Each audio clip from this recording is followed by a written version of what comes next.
It's not, it's like you have to get a Taylor.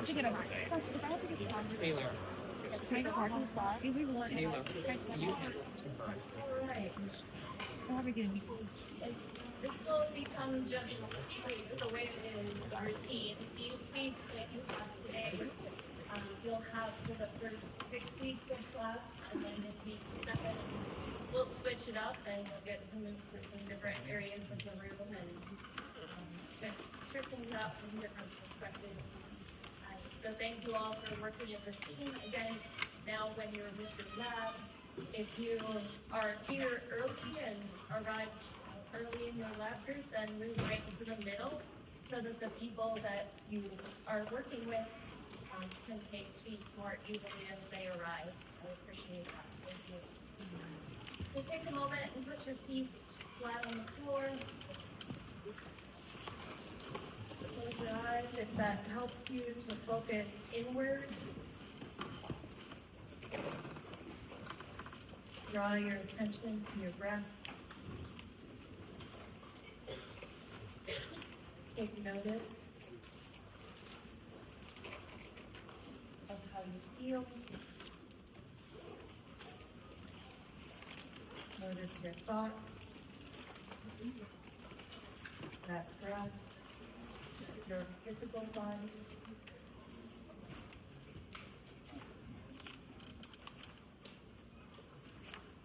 Deep inhale, filling the lungs. If I sit up straight, and my belly, keeping a deep breath in, letting it all out in the exhale. Scan your body, starting at the crown of your head. Relax and release as you scan down through your body. Observe what is. Notice the reactions. Notice what's happening in the room. There's still some chuckling, sleeping, settling. No judgment, just noticing.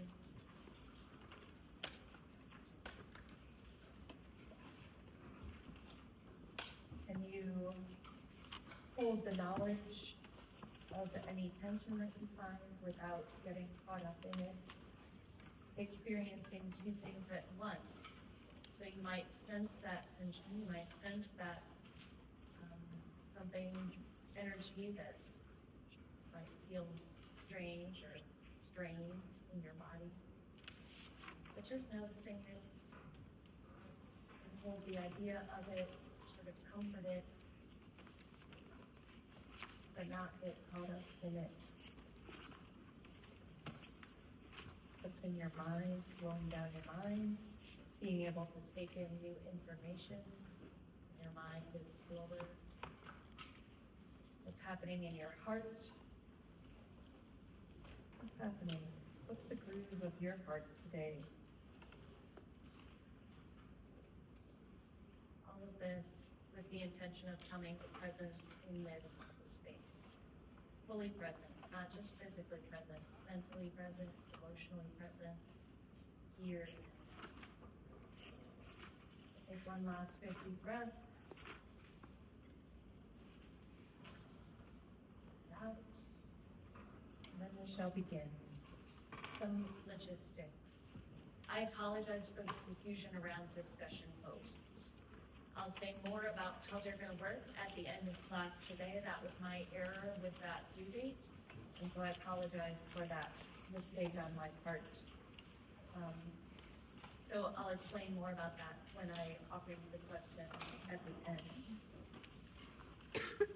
I'm grateful for the communications for people who discovered that and let me know about it, or that you contacted your TA and then they contacted me. I appreciate those communications.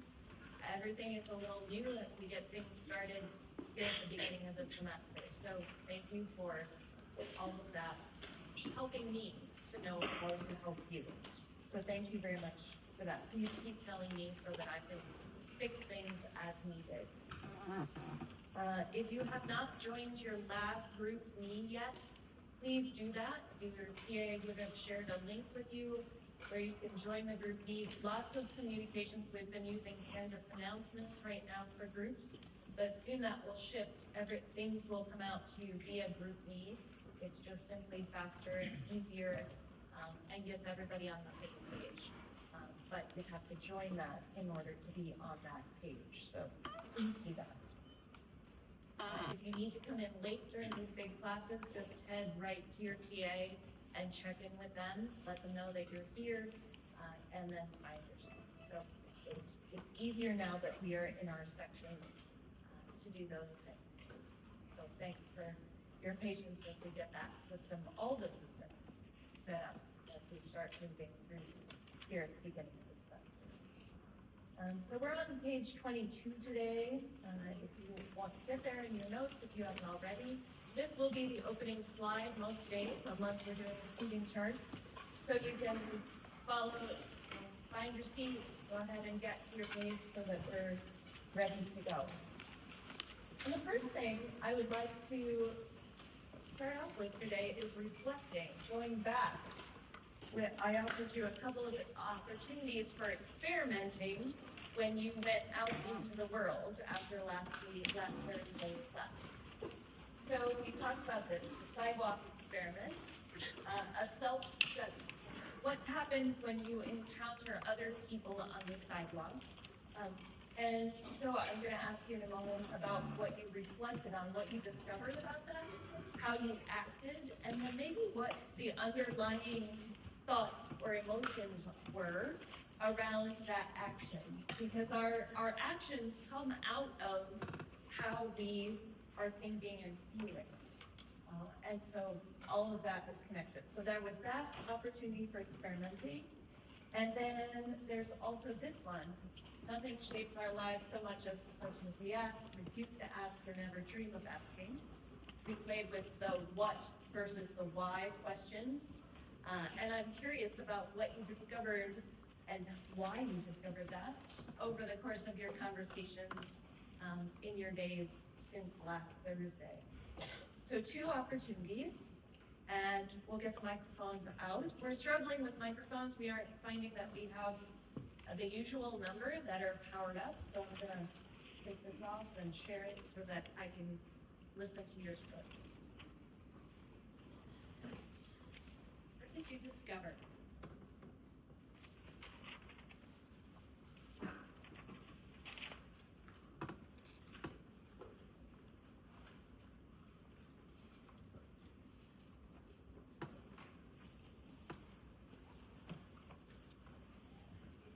So at first, like when I was walking around, I was like, oh, everyone's walking in groups of friends.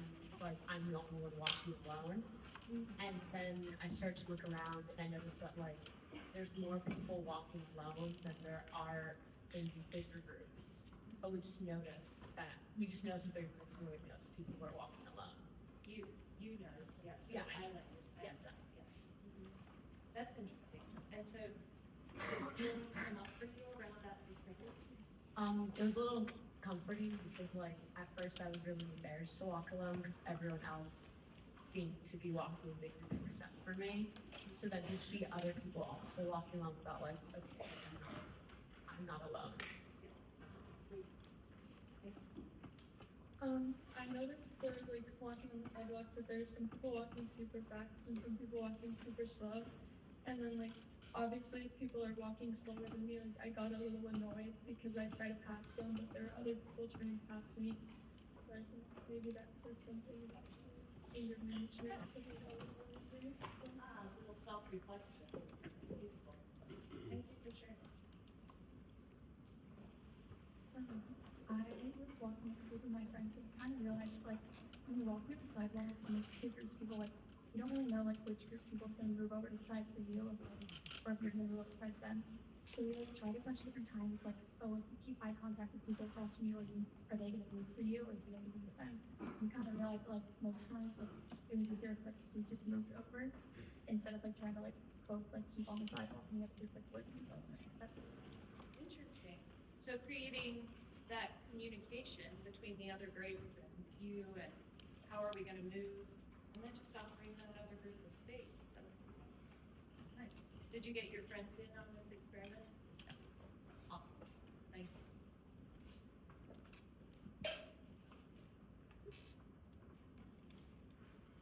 So what I noticed is that I can shift my eyes down while I'm walking so I don't make eye contact with other people, just so I can like get to where I'm going. And after I realized that, I made it a point to actually like look up and like look at people. And 9 times out of 10, I was like, I would look at someone who would smile at me. I was like, okay, maybe I should start making eye contact with other people like more that connection. Sweet. Cool discovery. I'll look forward to hearing how your experiment advances. Thanks.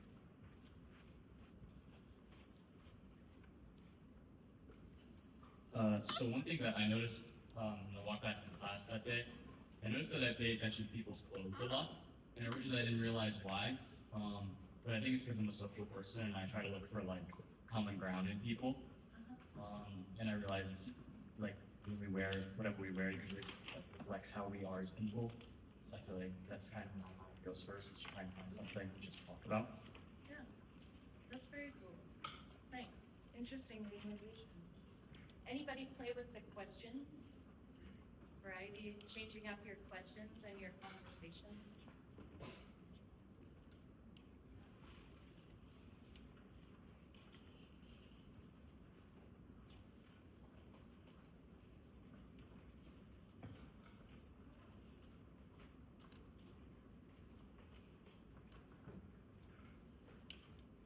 I definitely had fun with questions this week. Just challenging myself to ask those questions that I never ask. And I think it's hard because you don't know what you don't know.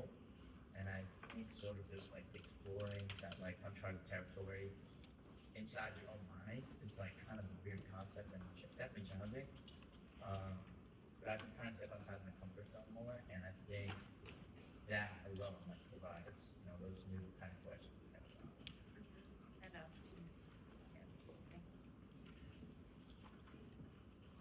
Anybody else about questions?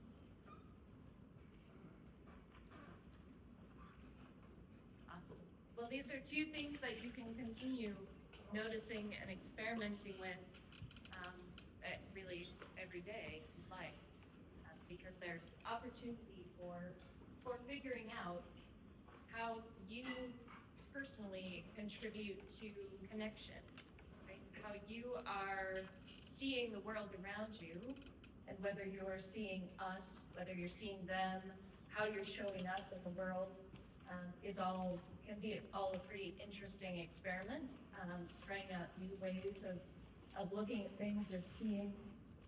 We create our culture, so this might reveal interesting things to you about you, as well as about other people. So that's where we were. Last week. And so we're going to continue from there. And I'd like you to take in this image and just see what you observe in this image.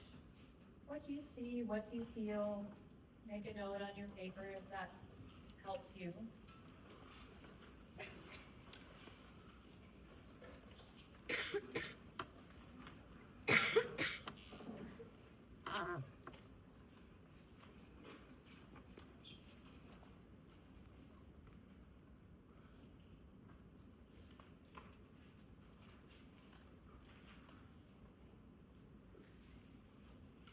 And then, would anyone like to speak about what you notice or what you feel related to this image? We'll just have one microphone out. Yeah, thank you, Fred.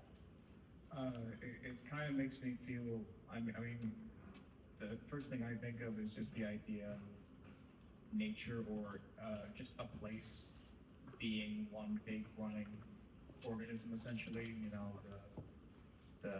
I think those are goats up there. The goats eat the grass, something else I imagine eats the goats, then whole process starts over again where it's just one big running organism that kind of all falls into place. Beautiful, thank you. Anyone else?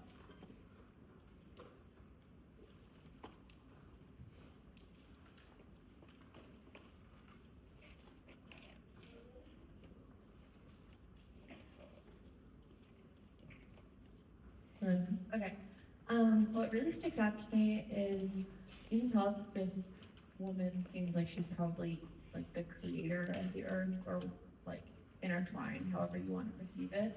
And I think that, like what really sticks out to me is that she is dwelling with the other aspects of nature that are dwelling with her. And in the very back, you can see a city, and like she is not like you don't see her around the city. You don't see her with all of these things that are like separate from the earth and separate from her original creation, but that she's like coexisting with the things that desire to coexist with her. And to me, that's very beautiful. Lovely.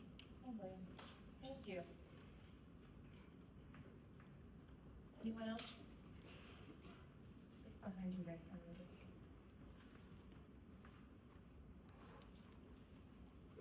I actually have this photo on my wall. I got it from my women's studies class. So with that context, to me, it reveals intersectionality, like that you can coexist with these new creations, but also that you can be prosperous in nature, and just to take it all in. It's just like, it feels like a moment of breath that is happening. And whenever I look at it, it makes me feel very So 3 different experiences of the picture, somewhat interlinking, somewhat different from each other. I appreciate that. And so the idea that all of you are correct, right? That all of you have valid, and for the 300 and whatever people that didn't speak about it just now, you probably have your own things that come up for you. So the idea that the more we listen to each other, the more that we can take in and learn about other perspectives, the more opportunity there is for connection. So today we're going to be talking about dualism. What happens when we have this perception of things being right or wrong, black and white, two sides, very opposite, very either or kind of thinking. Either this is right or that's right, and there's no overlap. So there's this space that of dualism we're going to experience. And so in this image, what do you see? We can end for a moment. How many of you see a young woman talking to an old woman? How many people see a young woman talking to another young woman? No more hands. How many people can see both things? Some of you too. So if you can't see both, we'll explain. So this young woman talking to, this is a young woman, this is her nose, this is her ear, she's turned to the side, this is her like collar necklace.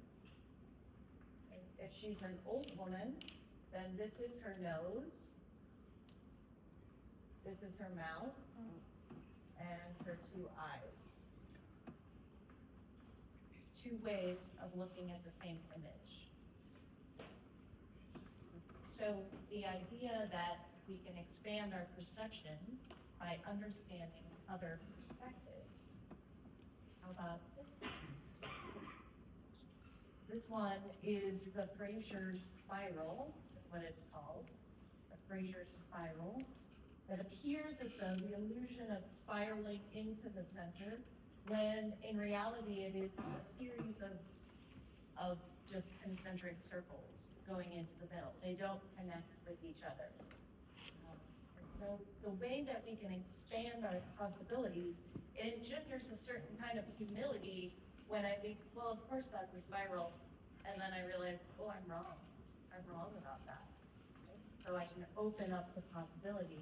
The idea of seeing with new eyes is this hero's journey in action. So the way that we see sometimes becomes very habitual. It becomes very ingrained into us, and we almost don't realize that there are other ways of thinking. So this is where experiment, observation, questioning, and now experimenting with those new ways of thinking, or how we are thinking, can open us up to other possibilities. So what we're going to think about is transcending dualism, thinking outside of the box. You don't want to be thinking in the box. That's very stuck. That's very closed. And that's what I'm talking about when we think about black or white thinking. That information, is it trash or is it information? How is that coming to us, the information that's coming in the world today? So much information. How do we sort all of that out? We build in categories like attractive and unattractive, personable or lonely. These are things when you think about, am I alone on the sidewalk or am I in groups on the sidewalk? Like, and then you start to look when your perception is, oh my gosh, I'm the only alone one. And then you realize, oh wait, actually more people are alone than I realized. So there's an expansion of what's really going on. So typically, some of these categories that we think about these days in our society that are pretty obvious, either we believe in God or we don't. We are Democrat or Republican, male or female, guilty, not guilty, like these boxes that we put things in. The downside is that our lives become pretty simplistic or dogmatic, judgmental, fundamentalist. And so what happens if we open up to possibility and we can see where the world can be more both and kinds of thinking, where there's overlap, where things aren't as separate as we initially thought. And that's really interesting. Dualism can get in the way of us seeing our real selves when we're being thought by the culture around us.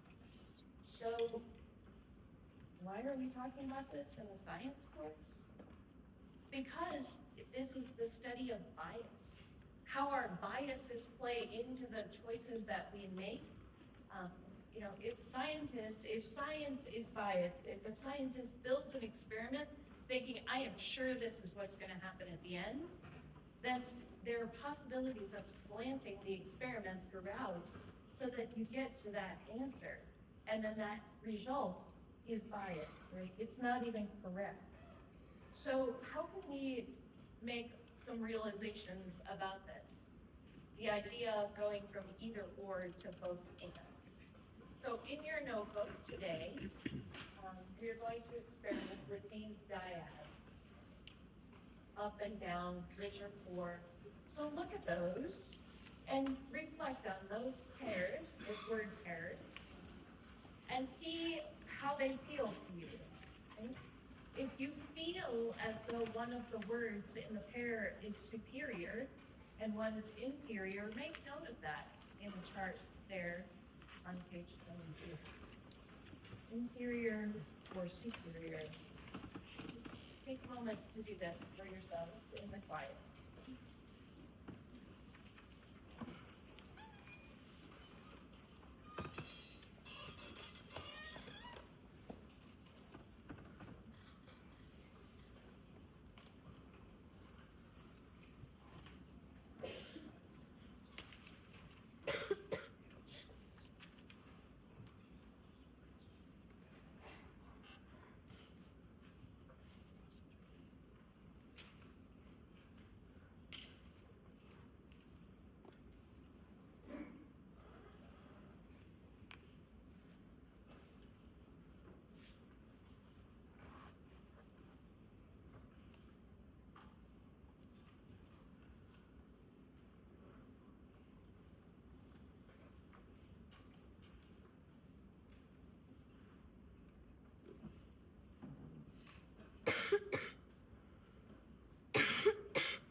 Do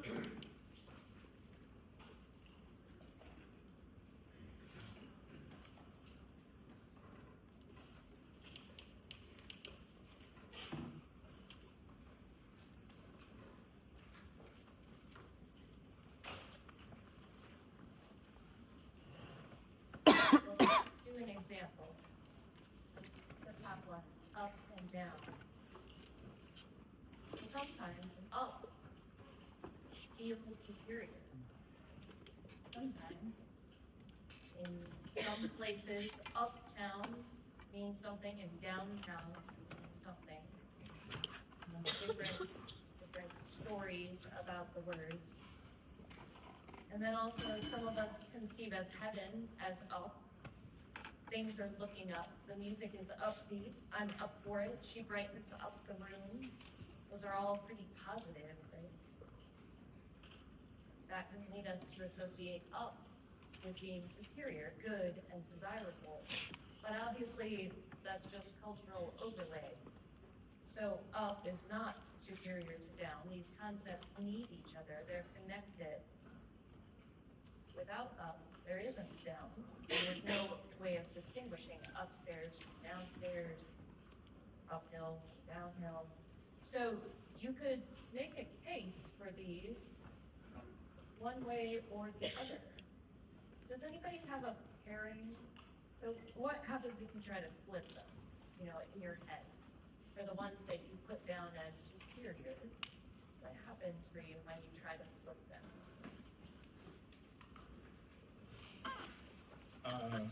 Well, I mean, for people and trees, personally, I put trees as superior because just kind of, it's not that I would value a person over a tree, but I'm thinking of the grand scheme of things, trees, any given tree is likely better longer than a person. It'll be there long after a person.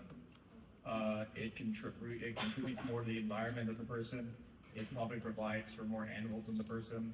So overall, I think the tree would be superior. I'm not saying, given the choice between a person and a tree, which one would I rather keep around. I'm not saying that, but I think overall the tree would be superior. Does anybody raise your hand if you also put tree as superior? And how many put people as superior? And how many people didn't answer that one because there isn't? Interesting. That's cool. I appreciate your conversation about that. Would anyone like to speak to the opposite of people superior to trees? Adds more perspective to this conversation.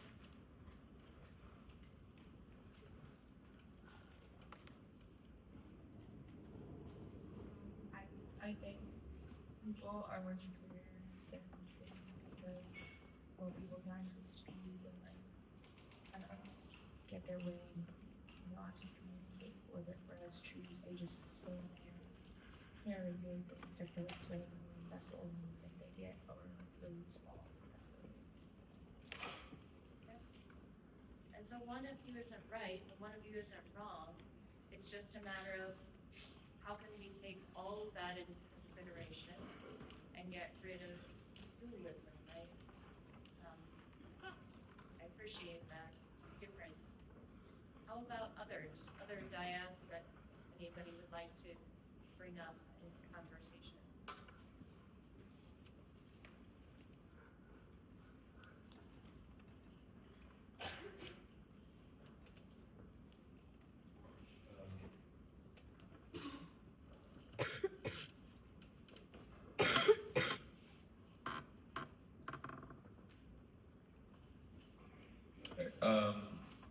So I think for me, a lot of these, there's I guess no one ever specifically told me that like a hierarchy exists. It almost felt to me like a lot of these terms kind of existed on some kind of hierarchy in the way that we speak about them. For example, a lot of the terms on the right could be used in like an insulting way towards someone. Where the terms on the left are more complimentary, and I guess in kind of our dominant culture, a lot of these terms are used as such or associated with, more positive or negative things. Um, and so, you know, when I was kind of looking at, which one I considered superior, it was just kind of my unconscious cultural bias that was just like, oh, these are a pretty clear hierarchy of which one I'd prefer to be, or which one I'd prefer to kind of associate with. I like the way that you're wrestling with those words. I appreciate that. Thank you. So it's not to say that dualism is categorically bad, right? That would be ironic in this situation. But the idea that if we are aware of our biases, to the way that we think about things, our perspective on things, then it can open us up to other possibilities. We create categories all the time. Creating categories is how we do things as humans through the world. Finding people that we resonate with, finding people that we don't. And yet, this can open the idea of maybe those people that we're not connecting with because of the way they look might be different if we opened up some more questioning, some more understanding. And so I'd like you to kick in this story. Psychologist Martha Beck tells this story from her youth about the crippling effects of dualism, of her own biases. She says, when I was in college, every few weeks I'd join this or that group of artists, and we'd all pitch in a few bucks to rent a studio and hire a model. Most of the people we got to pose were college students with bodies that matched the social ideal, slender, fit, perfectly proportioned. And then one day we got somebody really different. She looked well over 60 with a deeply lined face and a body that was probably 50 pounds heavier than her doctors would have liked. Shining purple welts from a cesarean section and knee surgery cut deep rifts in the rippled adipose fat of her lower body. Another scar ran across one side of her chest where her left breast had once been. When she limped onto the platform to pose, I felt so much pity and unease that I physically flinched. But we were there to draw her, so I picked up a pencil. The thing about drawing is that you can't do it well with your social self. You have to bring out your essential self, which doesn't know anything about social stereotypes. And so, as I began to draw this maimed old woman, the most amazing thing happened. Within 5 minutes, she became a person of absolutely wondrous beauty. She didn't look like a supermodel, she didn't have to. Her body in and of itself was as beautiful as a polished piece of driftwood, or a wind-carved rock, or a waterfall. My essential self didn't know that I was supposed to compare the woman to various movie stars, any more than it would have evaluated the Andes Mountains by judging how much they looked like an Iowa cornfield. Simply saw her as she was, an exquisite sculptural form. When this perceptual shift happened, I was so surprised that I stopped drawing and simply stared. The model seemed to notice this and without turning her head, looked straight into my eyes. And then I saw the ghost of a smile flicker across her face, and I realized something else. She knew she was beautiful, and she knew that I'd seen it. Knowing that a room full of artists couldn't draw her without seeing her, I mean really seeing her, she may have decided to give us a gentle education about our perceptions. And so what happens when we let ourselves free of those social structures and standards, like happened for Martha Beck? And we all swim in these waters of separation. Science often creates separation because it's all these models and numbers that people don't understand. Religion often cultivates separation by creating the world into two sides, those dyads, saved and fallen, good and evil. Social institutions like the justice, welfare, and education systems, they build separation by creating helplessness. Modern technologies create separation by luring us with comfort and efficiency. You hear that? Modern technology lures us with efficiency, often at the expense of personal know-how, interdependence, and community. So by being aware of these points of separation, we can work toward more places of understanding. How can we see that? When we look at identity and culture and context, because our thoughts create our actions. What creates community and building and connection. So a failure to examine our own biases is pretty challenging, right? If we fail to do this, we are failing. We are choosing to make separation. We're choosing to be separate. We choose to not pay attention to our own biases. Creates barriers that break down. There's not so much empathy and understanding. So that empathy and understanding is what we need to create this society where these systems, where we can be secure, where we can address inequity. So by remaining unaware of biases, we can confuse our beliefs with facts. So what's happening then? How does this connect? The first principle that you must not fool, the first principle is that you must not fool yourself. And you are the easiest person to fool. Those stories that we create in our heads, what are they based on? So being able to reflect on that is really important. Richard Feynman was a scientist who thought about this and built connections.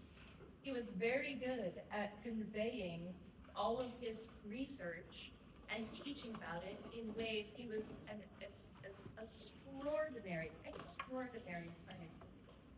And so he was able to break things down for us in a way, presenting complex ideas in intuitive and natural ways so that we could be aware of what we were thinking.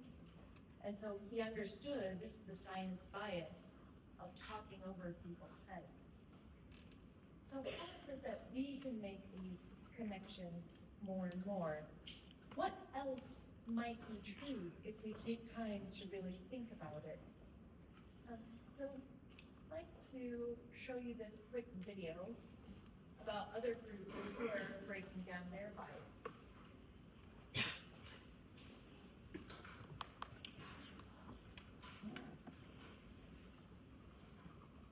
The unconscious mind is amazing. It can process vastly more information than our conscious mind by using shortcuts based on our background, cultural environment, and personal experiences to make almost instantaneous decisions about everything around us. The snag is, it's wrong quite a lot of the time, especially on matters that need rational thinking. Here's a classic example. A bat and a ball cost £1.10. If the bat costs £1 more than the ball, how much does the ball cost? Most people, including over 50% of students at some of the world's leading universities, get the answer wrong and say 10p. The answer is actually 5p. Many of us choose 10p without thinking. This is because our unconscious mind uses instinct, not analysis. So our unconscious is fallible. It's also biased. It makes snap judgments of people we meet, categorizing them according to gender, social, and other characteristics. In milliseconds, we judge whether somebody is like us and belongs to our in-group. These are the people we favor. So men might favor men, while women might favor women.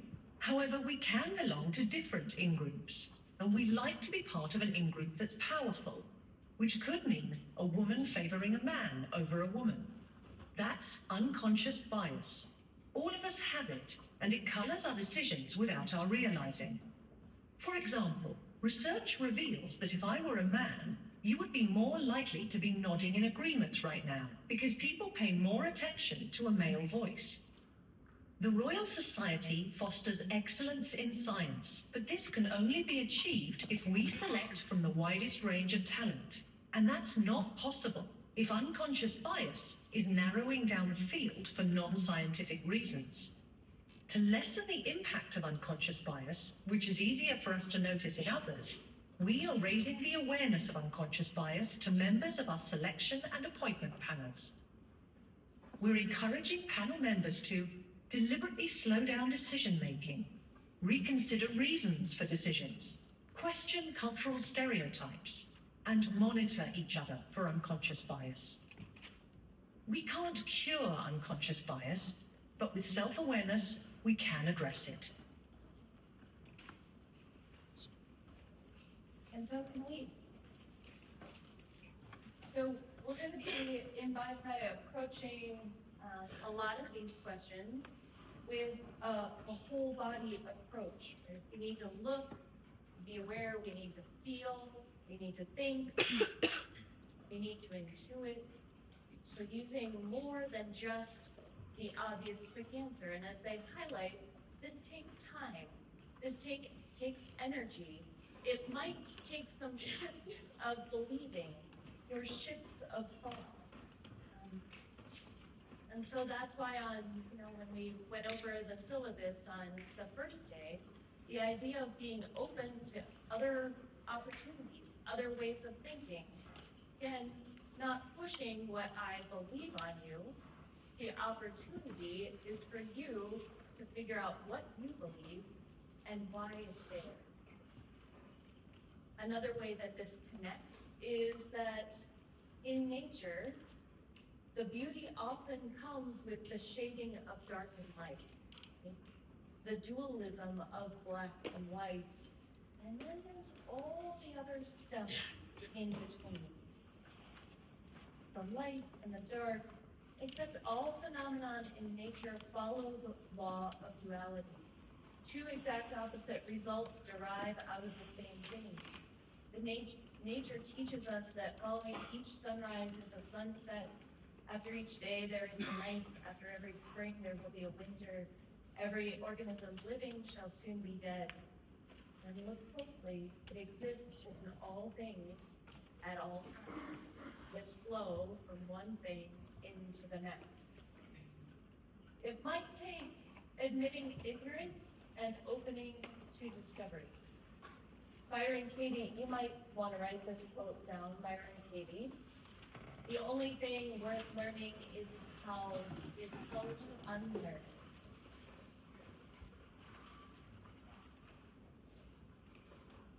The way to do this is to question everything you think you know.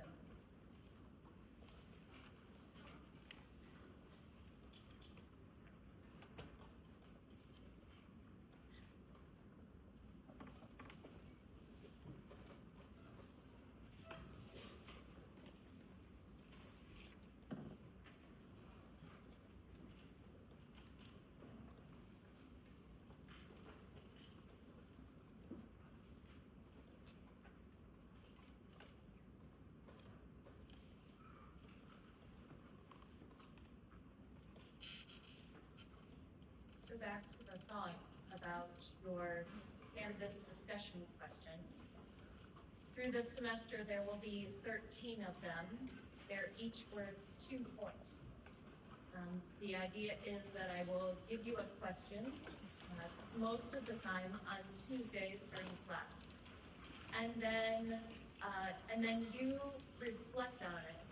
What this generally means for me is that I'm getting ready to come and talk with you. I have the general topic, and I feel like I carry it around somewhere in my body. So when I give you these questions, you don't have to start typing out this file. And you will get out on time. Good. That I carry the question around with me a little bit, thinking about it while I'm brushing my teeth, thinking about it while I'm eating a meal, thinking about it while I'm walking from place to place. and sort of living my way into the answer to the question. And then that's what you'll write as your reflection. And you get 1 point for that. And then you'll write a response to someone else in your lab group that gets you the second point. So when you write your reflection, and then you get access to see other people in your lab group and their responses. This requires some teamwork. That means that you can't do your submission, your original reflection, on Sunday at 11:59, because somebody has to reply to that. So the whole pairing of it is due by Sundays at 11:59. But you have to do yours a little bit early so that somebody else has time to reply to it. By doing this, we're creating some community in your lab group, some understanding. You can read other people's responses, see how you feel about it, see what you think about it, see what you intuit about it, and then you respond. Okay? Always in a very respectful and open kind of way, of course. Teamwork. Sharing thoughts lead to further conversation.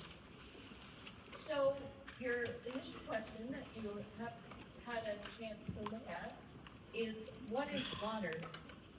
What can you do to break out the known, the dualistic way of thinking about, oh my God, it's H2O. What else am I going to write for this? What is water? Think outside of the box. Open your mind to what's possible. Consider the question with all of your being, and then write your reflection, and somebody will respond. I am in the middle of setting up those groups, so don't do it right after class. I'll finish putting up the groups, I'll send an announcement when it's ready, and then we'll be good to go. Thank you very much. Wait, you sign